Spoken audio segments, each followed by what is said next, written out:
नमस्कार, आप देख रहे हैं के न्यूज नेशनल और मैं हूं आपके साथ में शोभित पाठक। रुक करते हैं महत्वपूर्ण सुर्खियों पर। देश में जानलेवा कोरोना वायरस महामारी की रफ्तार बेकाबू हो रही है। साथ ही कोरोना के सबसे खतरनाक वेरिएंट ओमिक्रॉन के मामले भी तेजी से बढ़ रहे हैं।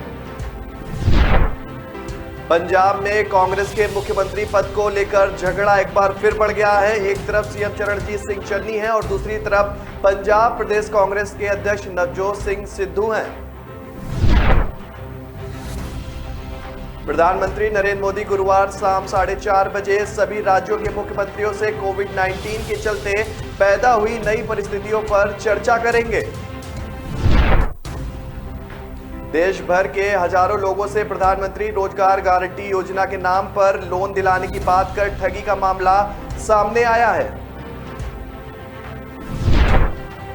और उत्तर प्रदेश विधानसभा चुनाव में भाजपा की रणनीति हिंदुत्व के मुद्दे को धार देने की है। भाजपा के केंद्रीय नेतृत्व ने मुख्यमंत्री योगी आदित्यनाथ को अयोध्या से चुनाव लड़ाए जाने पर सहमति जारी की है। देश में जानलेवा कोरोना वायरस महामारी की रफ्तार बेकाबू हो रही है। साथ ही कोरोना के सबसे खतरनाक वेरिएंट ओमिक्रॉन के मामले भी अब तेजी से बढ़ रहे हैं। देश में पिछले 24 घंटे में कोरोना वायरस के 2,47,417 नए केस सामने आए हैं और 380 लोगों की मौत हो गई है। वहीं अब तक कोरोना के ओमिक्रॉन वेरिएंट के 5,488 मामले सामने आ चुके हैं। देश में दैनिक पॉजिटिविटी रेट अब 13.11% है। बड़ी बात यह है कि देश में आज कल से 52,697 ज्यादा मामले आए हैं। कल कोरोना के 1,94,720 मामले सामने आए थे। केंद्रीय स्वास्थ्य मंत्रालय की ओर से जारी किए गए आंकड़ों के मुताबिक देश में अब एक्टिव मामलों की संख्या बढ़कर 11,17,531 हो गई है। वहीं इस महामारी से जान गंवाने वालों की संख्या भी बढ़कर अब 4,85,035 हो गई है। आंकड़ों के मुताबिक कल 84,825 लोग ठीक भी हुए थे, जिसके बाद अभी तक 3,47,15,361 लोग संक्रमण मुक्त हो चुके हैं। राष्ट्रव्यापी टीकाकरण मुहिम के तहत अभी तक कोरोना वायरस रोधी टीकों की 154 करोड़ से ज्यादा खुराक दी जा चुकी है। कल 76,32,024 डोज दी गई थी, जिसके बाद अब तक वैक्सीन की 154 करोड़ 61,39,465 डोज दी जा चुकी है।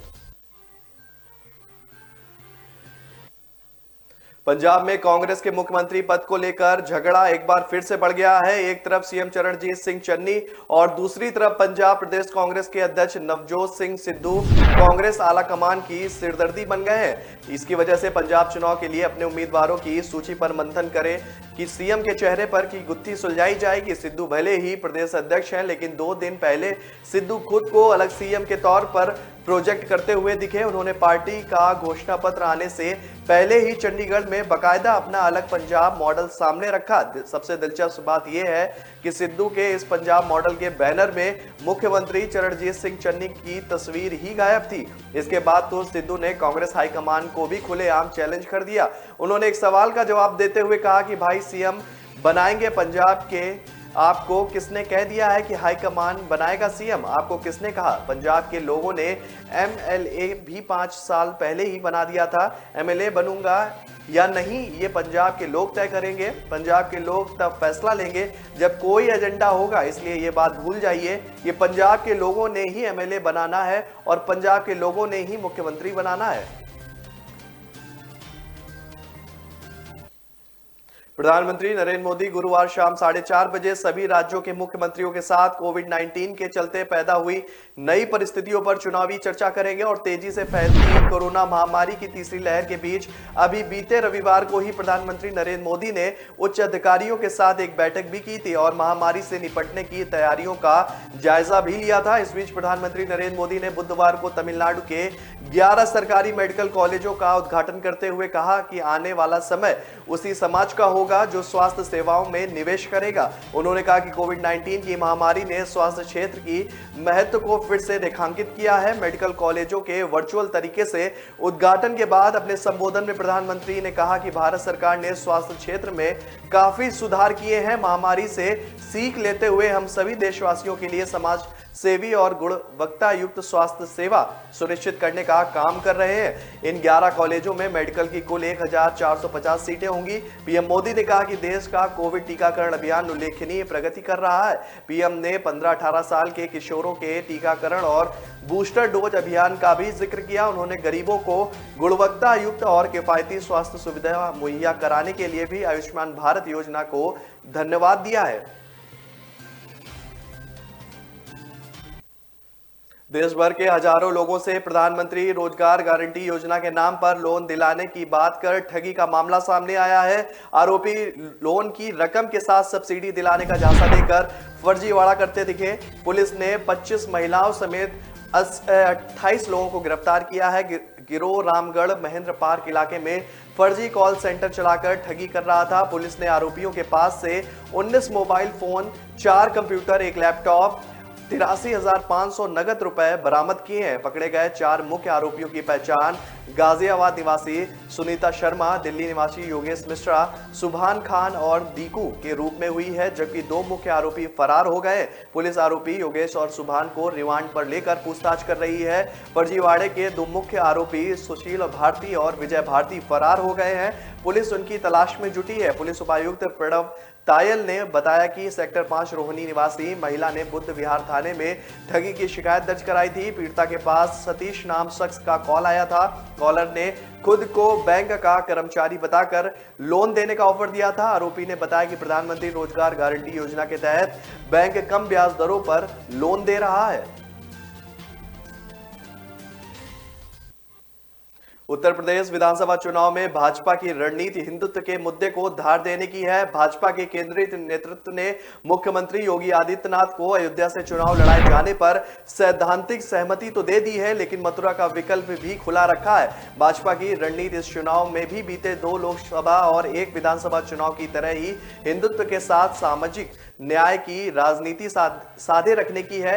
इसी के मद्देनजर पार्टी ने योगी के अलावा डिप्टी सीएम केशव प्रसाद मौर्य को भी चुनाव मैदान में उतारने की रणनीति बनाई है। मौर्य को कौशांबी की सिराथू या प्रयागराज के फाफामऊ सीट से चुनाव मैदान में उतारने पर विचार किया जा रहा है। पार्टी के वरिष्ठ नेता के मुताबिक योगी का चुनाव लड़ना तय है। पार्टी के पास अयोध्या या मथुरा का विकल्प भी है। वरिष्ठ नेताओं में इस पर विमर्श जारी है। हालांकि ज्यादातर की राय अयोध्या पर है, इसलिए सैद्धांतिक सहमति तक बात पहुंचेगी।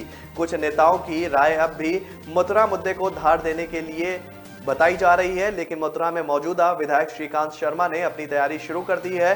गौरतलब है कि राम मंदिर निर्माण का मार्ग प्रशस्त हो जाने के बाद भाजपा परोक्ष रूप से काशी व मथुरा का मुद्दा बनाने की कोशिश कर रही है। काशी विश्वनाथ का जीर्णोद्धार हो चुका है। मथुरा के संदर्भ में भी पार्टी बीते कुछ महीनों से मुखर हुई है। तो ब्रेक पर जाने से पहले रुक करते हैं अब तक की सुर्खियों पर। देश में जानलेवा कोरोना वायरस महामारी की रफ्तार बेकाबू हो रही है। साथ ही कोरोना के सबसे खतरनाक वेरिएंट ओमिक्रॉन के मामले भी तेजी से बढ़ रहे हैं। पंजाब में कांग्रेस के मुख्यमंत्री पद को लेकर झगड़ा एक बार फिर बढ़ गया है। एक तरफ सीएम चरणजीत सिंह चन्नी है और दूसरी तरफ पंजाब प्रदेश कांग्रेस के अध्यक्ष नवजोत सिंह सिद्धू हैं। प्रधानमंत्री नरेंद्र मोदी गुरुवार शाम 4:30 बजे सभी राज्यों के मुख्यमंत्रियों से कोविड-19 के चलते पैदा हुई नई परिस्थितियों पर चर्चा करेंगे। देश भर के हजारों लोगों से प्रधानमंत्री रोजगार गारंटी योजना के नाम पर लोन दिलाने की बात कर ठगी का मामला सामने आया है।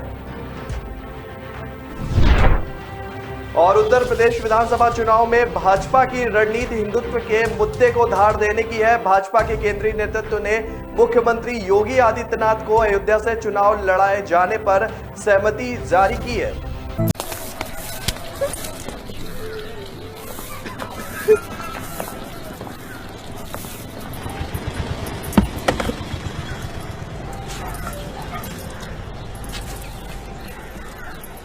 पता है कल ऑफिस जाते हुए क्या हुआ? किसी ने मुझ पे पॉपकॉर्न फेंका। देखा तो 2-3 लड़के बाइक पे बैठे थे। फिर मेरा पीछा करने लगे और छेड़ने लगे ये कह के कि अरे मैडम, आपके बॉल में मेरा पॉपकॉर्न अटक गया है, जरा वापस कर दो ना। क्या करे, कितनों को समझाए। Share your story with your son. Don't let what happened to you happen to another woman.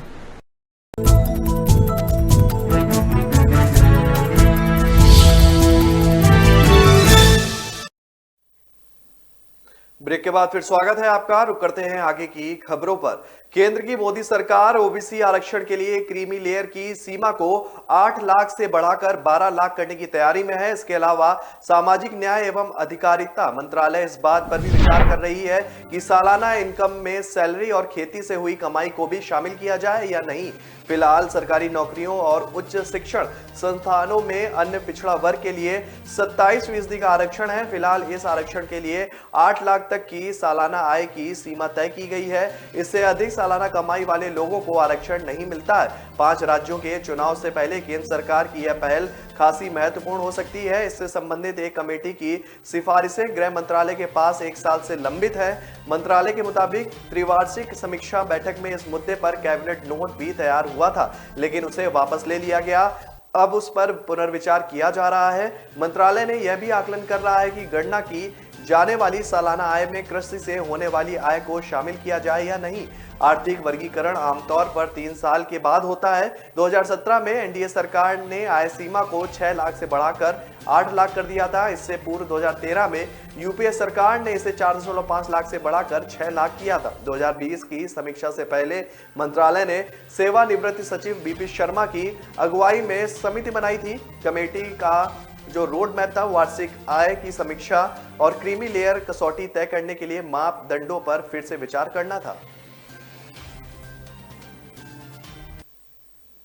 कई दिनों से चल रही तमाम अटकलों को विराम देते हुए भाजपा नेतृत्व ने तय कर लिया है कि मुख्यमंत्री योगी आदित्यनाथ अयोध्या से विधानसभा चुनाव लड़ेंगे। नई दिल्ली स्थित पार्टी के केंद्रीय कार्यालय में 2 दिन चली मैराथन बैठक में इस पर सहमति बन चुकी है। अब केंद्रीय चुनाव समिति की बैठक के बाद औपचारिक घोषणा होनी बाकी है। भाजपा ने संघर्षपूर्ण नजर आ रहा है। इस चुनाव में निर्माणाधीन राम मंदिर और योगी के सहारे हिंदुत्व का रंग गाढ़ा कर प्रदेश भर में भगवा लहर चलाने की तैयारी कर ली है। विधानसभा चुनाव के प्रत्याशी तय करने के लिए भाजपा प्रदेश और केंद्रीय नेतृत्व की बैठक 2 दिन से दिल्ली में चल रही है। पार्टी के रणनीतिकार कहे जाने वाले गृह मंत्री अमित शाह, राष्ट्रीय महामंत्री संगठन बीएल संतोष और प्रदेश चुनाव प्रभारी धर्मेंद्र प्रधान के साथ मुख्यमंत्री योगी आदित्यनाथ, प्रदेश अध्यक्ष स्वतंत्र देव सिंह, उप मुख्यमंत्री केशव प्रसाद मौर्य, प्रदेश महामंत्री संगठन सुनील बंसल ने एक सीट और दावेदारों के नाम पर चर्चा की। मंगलवार को 3 चरणों में शामिल 170 सीटों पर चर्चा की गई है, जबकि बुधवार को वीआईपी नेताओं को चुनाव लड़ाने की रणनीति पर भी मंथन हुआ है। सूत्रों ने बताया कि नेतृत्व ने तय किया है कि सीएम योगी अयोध्या से चुनाव लड़ेंगे। इसके साथ ही अन्य बड़े नेताओं की सीट पर भी सहमति बन गई है। संभावना है कि गुरुवार को प्रस्तावित केंद्रीय चुनाव समिति की बैठक में प्रधानमंत्री नरेंद्र मोदी की उपस्थिति में इस निर्णय पर अंतिम मोहर लगने के बाद योगी की सीट सहित अन्य प्रत्याशियों की घोषणा पार्टी की ओर से की जाएगी।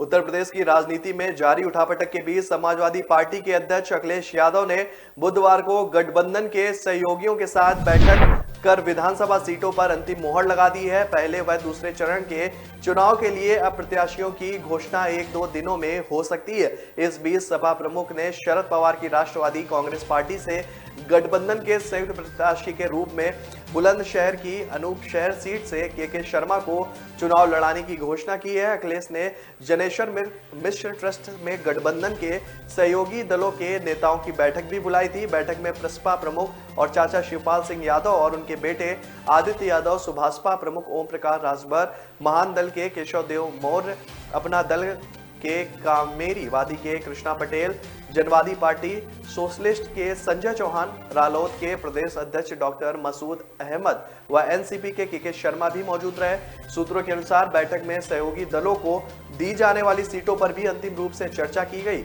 20 सीटों को अंतिम रूप देने के लिए तय हुआ है कि प्रत्याशियों की सूची चरणवार तरीके से जारी की जाएगी। हालांकि बैठक के बाद अखिलेश ने कहा कि उत्तर प्रदेश के विकास और भविष्य पर चर्चा के साथ चुनावी रणनीति पर गठबंधन के सहयोगियों के साथ विचार विमर्श हुआ है। किसानों की खुशहाली, नौजवानों को रोजगार, महंगाई पर रोक, स्वास्थ्य सेवाओं एवं शिक्षा व्यवस्था में सुधार, कानून व्यवस्था में सुधार, व्यापारियों की सुरक्षा, स्वच्छ शुद्ध पेयजल, गरीबों को पेंशन, महिलाओं का सम्मान, उद्योग एवं इंफ्रास्ट्रक्चर में विस्तार, नदियों की सफाई सहित विकास के अन्य मुद्दों पर भी बात की गई है। उत्तराखंड में हर विधानसभा चुनाव में सत्ता में परिवर्तन का मिथक तोड़ने के लिए 60 से अधिक सीटें जीतने का लक्ष्य तय कर मैदान में उतरी भाजपा टिकट बंटवारे से पहले एक नई चुनौती से जूझ रही है।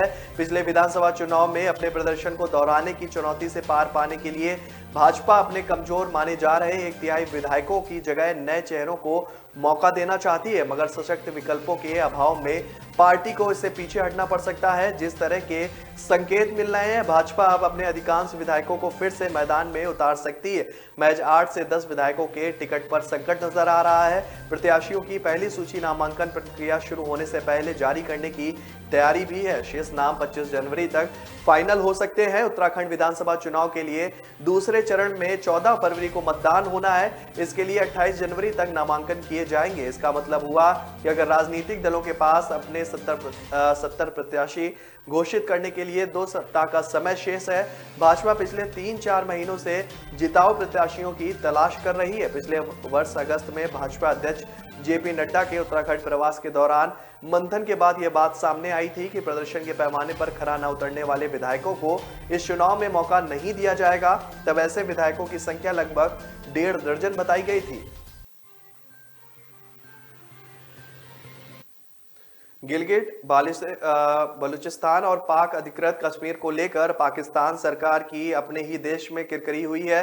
पाकिस्तान इंफॉर्मेशन और टेक्नोलॉजी मिनिस्ट्री के सब्सिडी यूनिवर्सल सर्विस फंड ने गिलगिट और बलूचिस्तान और पीओके में टेलीकॉम प्रोजेक्ट लॉन्च करने से इनकार कर दिया है।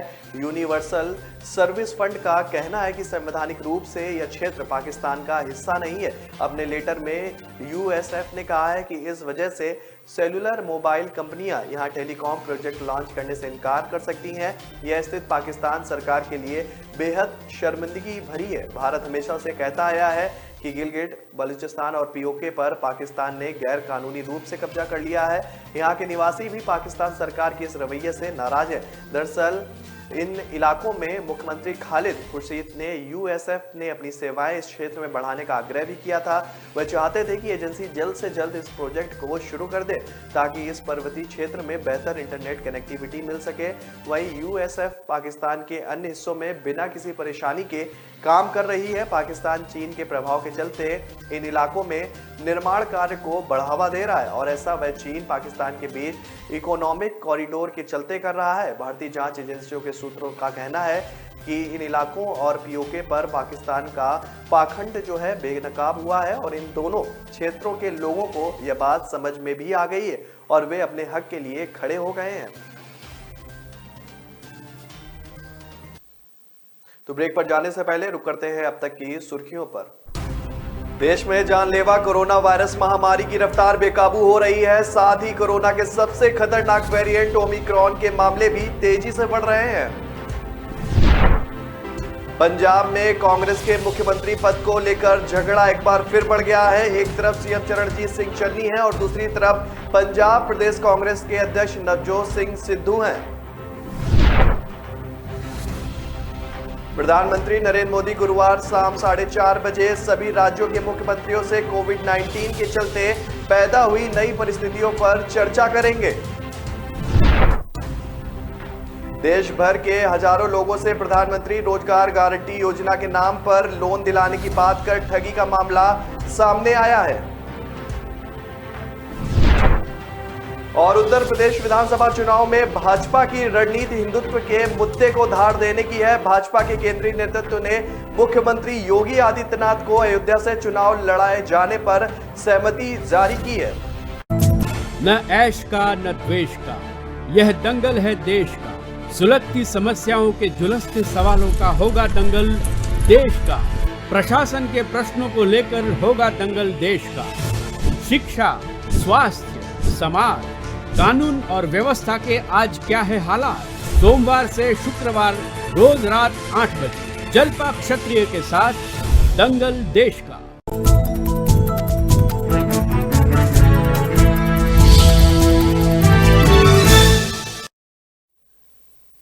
ब्रेक के बाद फिर स्वागत है आपका। रुक करते हैं आगे की खबरों पर।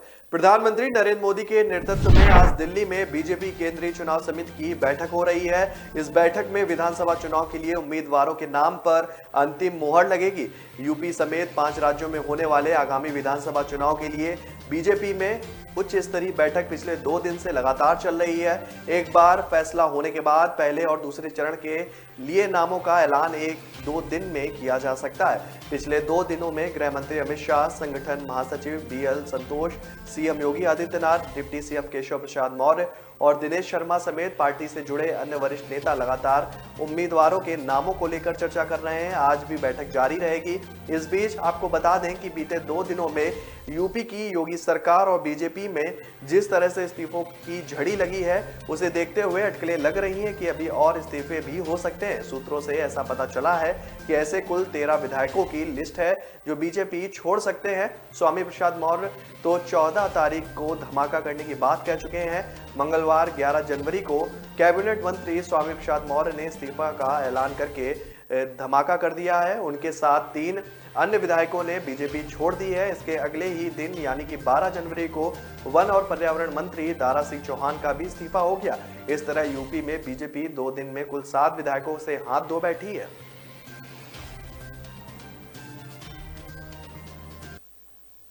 कोरोना संक्रमण के बढ़ते मामलों को देखते हुए मकर संक्रांति स्नान को जिला प्रशासन पहले ही प्रतिबंधित कर चुका है। अब श्रद्धालुओं को जिले के अंदर आने और गंगा घाटों तक पहुंचने से रोकने के लिए तैयारी कर ली गई है। जिलाधिकारी ने सभी उप जिलाधिकारियों को बॉर्डर से ही श्रद्धालुओं को वापस भेजने के निर्देश भी दिए हैं। इसके अलावा मेला क्षेत्र को जोन और सेक्टर में बांट दिया गया है। मालूम हो कि जिला प्रशासन ने शुक्रवार 14 जनवरी को होने वाले मकर संक्रांति स्नान पर पाबंदी लगा दी है। हर की पैड़ी समेत सभी गंगा घाटों तक श्रद्धालुओं को नहीं जाने दिया जाएगा। श्रद्धालुओं को रोकने के लिए जिलाधिकारी ने मेला क्षेत्र को 6 जोन और 11 सेक्टर में बांट दिया है। इसमें जोनल मजिस्ट्रेट और सेक्टर मजिस्ट्रेट नियुक्त कर श्रद्धालुओं को किसी भी हाल में हर की पैड़ी क्षेत्र में नहीं जाने दिया जाएगा। जिलाधिकारी विनय शंकर पांडे की ओर से देर शाम जारी किए गए आदेशों में हरिद्वार के सभी SDM और तहसीलदारों को मकर संक्रांति पर गंगा स्नान के लिए आने वाले श्रद्धालुओं को बॉर्डर से ही वापस भेजने के निर्देश दिए गए हैं। इसके अलावा सिटी मजिस्ट्रेट को हर की पैड़ी क्षेत्र में कानून और शांति व्यवस्था बनाने ओवरऑल इंचार्ज बनाया भी गया है। देश में कोरोना संक्रमण की रफ्तार थमने का नाम नहीं ले रही है। खतरे को देखते हुए केंद्र से लेकर राज्य सरकारों की बैठक लगातार जारी है। इस बीच प्रधानमंत्री नरेंद्र मोदी ने भी आज यानी कि गुरुवार शाम 4:30 बजे मुख्यमंत्रियों की बैठक बुलाई है। इस बैठक में देश में कोरोना महामारी से उत्पन्न मौजूदा स्थिति पर चर्चा की जाएगी, साथ ही इसके उपायों पर मंथन भी किया जाएगा। इन सबके बीच एक चिंताजनक बात यह है कि देश के 300 जिलों में संक्रमण दर 5% से अधिक हो गई है। महाराष्ट्र पुलिस के मुताबिक अब तक 265 पुलिसकर्मी कोरोना से अपनी जान भी गंवा चुके हैं, जिसमें से सबसे अधिक मौतें 126 मौतें मुंबई पुलिस में हुई हैं। राज्य पुलिस में अब भी कोरोना के 2145 सक्रिय मामले हैं। दिल्ली में गुरुवार को बीते 24 घंटे में कोरोना के 27,561 मामले सामने आए हैं और 40 लोगों की मौत हो गई है। 10 जून 2021 के बाद से एक दिन में मौतों का सबसे बड़ा आंकड़ा है। सूत्रों के अनुसार अब तक संसद भवन के 718 कर्मचारी कोरोना संक्रमित हो गए हैं। खतरे को देखते हुए अब संसद के दोनों सदनों को शिफ्ट पर बुलाने पर भी विचार किया जा रहा है। दोनों सचिवालयों को एक प्रस्ताव भेजा गया है, जिसमें प्रस्ताव दिया गया है कि संसद के बजट सत्र के आगामी पहले भाग में सदनों को शिफ्ट के हिसाब से चलाया जाए। राजधानी के सभी जिलों की संक्रमण दर हफ्ते भर से लगातार 10% से ऊपर बनी हुई है। नतीजन 5वीं लहर में सभी जिले रेड जोन में तब्दील हो गए हैं। इसमें से किसी जिले में 10 में से 1 तो किसी में 4 नमूने तक पॉजिटिव भी मिल रहे हैं। सबसे ज्यादा संक्रमण दर उत्तर पश्चिमी और सबसे कम दक्षिण पश्चिमी जिले की है। दोनों जिलों में इससे जुड़ा आंकड़ा 25.44 व 12.12% का है। दरअसल किसी जिले या स्थान को रेड जोन में तब डाला जाता है जब वहां की साप्ताहिक संक्रमण दर लगातार 10% या उससे ऊपर रहती है। बीते एक सप्ताह में दिल्ली के सभी जिलों में संक्रमण 10% से ऊपर की दर से बढ़ रहा है। 3 से 9 जनवरी के बीच संक्रमण में तेजी से इजाफा भी हुआ है। इसके बाद से आंकड़े अभी स्थिर बने हुए हैं। स्वास्थ्य विभाग की जिलावार संक्रमण रिपोर्ट से यह भी पता चला है कि जहां रोजाना 90% से भी अधिक नमूनों की जांच आरटीपीसीआर से हो रही है वहां संक्रमण दर बाकी जिलों की तुलना में कम है, जबकि जहां एंटीजन जांच और आरटीपीसीआर के बीच अंतर कम है उन जगहों पर करीब 2 गुनों से अधिक नमूने संक्रमित मिल रहे हैं। दिल्ली एनसीआर में वायु प्रदूषण में थोड़ी कमी आई है, जिससे लोगों को थोड़ी राहत जरूर मिली है। प्रदूषण से राहत की कड़ी में बुधवार की तुलना में राजधानी दिल्ली में गुरुवार को वायु गुणवत्ता सूचकांक 50 अंक कम पाया गया है। वहीं वायु गुणवत्ता एवं मौसम पूर्वानुमान और अनुसंधान प्रणाली के मुताबिक बृहस्पतिवार को दिल्ली का वायु गुणवत्ता सूचकांक मध्यम स्तर के साथ 142 है, जबकि बुधवार को यह 193 था। अगले 3 दिन तक ऐसे ही हालात रहेंगे। हालांकि ठंड बढ़ने के साथ वायु गुणवत्ता स्तर 200 के पार भी पहुंच सकता है। भारतीय मौसम विभाग के मुताबिक एक नया पश्चिमी विक्षोभ जो है वो सक्रिय हो रहा है, जिसके चलते दिल्ली एनसीआर में अगले सप्ताह बारिश होने के भी आसार है। बारिश के कारण एक बार फिर दिल्ली एनसीआर में वायु प्रदूषण से राहत मिल सकती है। वायु गुणवत्ता एवं मौसम पूर्वानुमान और अनुसंधान प्रणाली के मुताबिक बुधवार को दिल्ली में वायु गुणवत्ता सूचकांक 193 है, लेकिन बारिश के बाद अगले सप्ताह इसमें कमी आ सकती है और यह 200 से नीचे भी रह सकता है। गौरतलब है कि शुक्रवार रात से शुरू हुई बारिश के साथ दिल्ली एनसीआर में जो एयर इंडेक्स 100 से नीचे चला गया था, बुधवार को यह फिर 200 से ऊपर पहुंच गया।